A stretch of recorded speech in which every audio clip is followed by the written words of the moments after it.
जैन मित्रांनो, मागच्या लेक्चरमध्ये आपण पाहिले भारतात परकीय सत्तांचे आगमन. या लेक्चरमध्ये आपण पाहणार आहोत प्लासीचे युद्ध. आता प्लासीचे युद्ध नेमके कशामुळे झाले, तर बंगालवरील प्रभुत्वासाठी प्लासीचे युद्ध झाले होते. तर बंगालचे एवढे महत्त्व का होते ते पाहूया.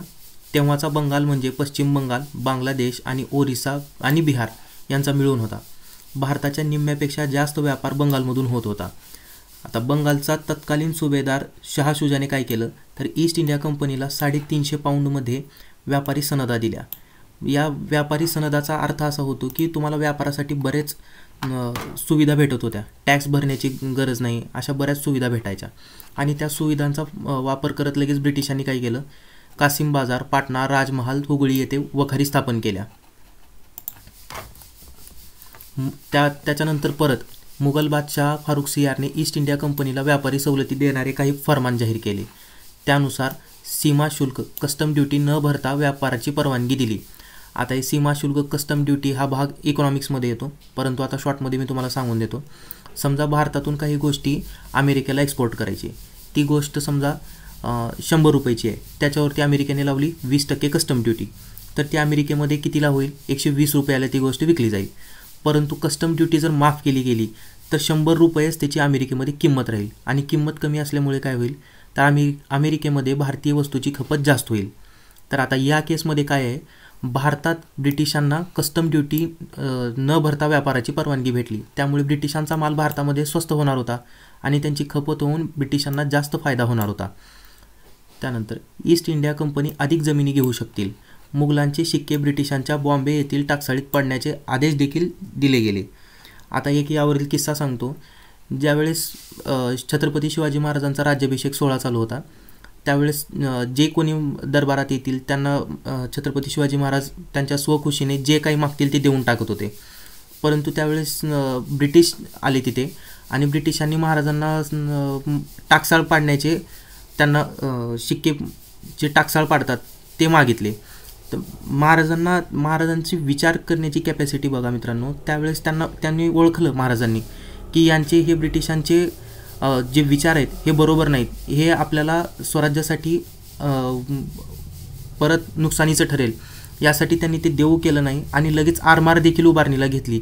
कारण शिवाजी महाराजांना कळलं होतं या ब्रिटिशांचे उद्देश, आणि त्यांनी आपली बॉर्डर स्ट्रॉंग करण्यासाठी आपली लगेच आरमार स्ट्रॉंग करायला सुरुवात केली. त्यामुळे शिवाजी महाराजांना आरमाराचे जनक असे म्हटले जाते.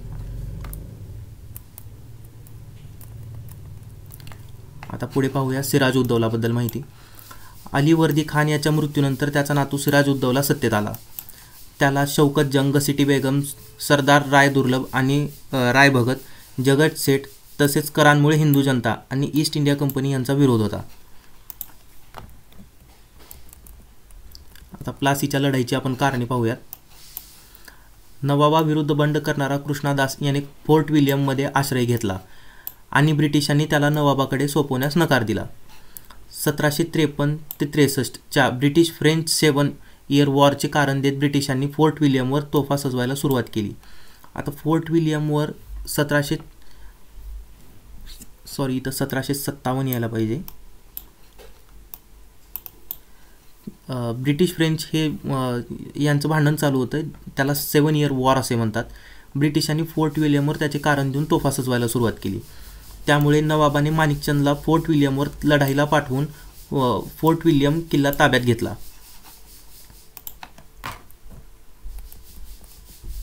आता या माणिकचंदने तेथे काय केलं, ब्लॅक होल ट्रॅजेडी.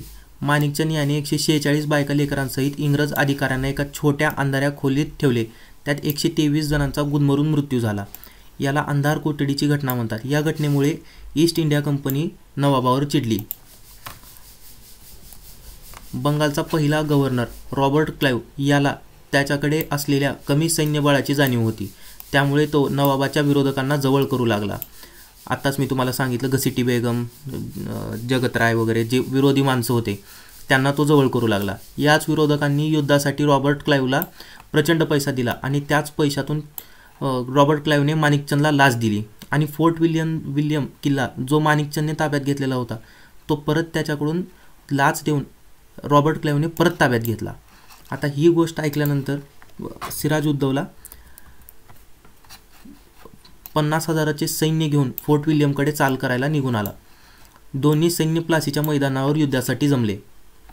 नवाब हे युद्ध पाहत होता.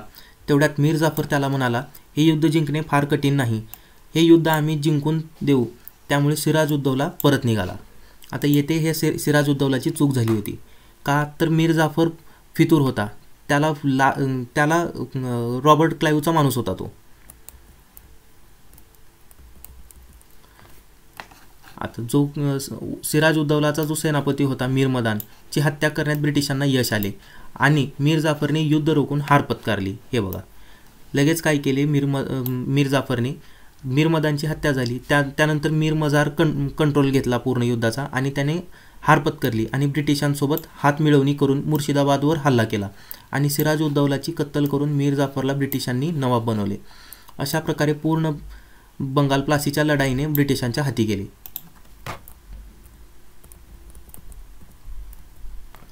आता आपण पाहूया प्लासीच्या लढाईचे परिणाम. ब्रिटिशांच्या सहाय्याने मीर जाफर नवाब बनल्याने बंगालची पूर्ण सत्ता ब्रिटिशांकडे गेली. ब्रिटिशांना 24 परगण्याची जमीनदारी मिळाली. ब्रिटिशांनी प्रचंड संपत्ती मिळवली. अनेक जहाज सोन्यांनी मोत्यांनी भरून ब्रिटनमध्ये पाठवले गेले. या लढाईने भारत पारतंत्र्यात जायला सुरुवात झाली. आता या लढाईला हेनरी वॅन्सिटर्ट बंगालची पहिली क्रांती असे देखील म्हणून संबोधले गेले.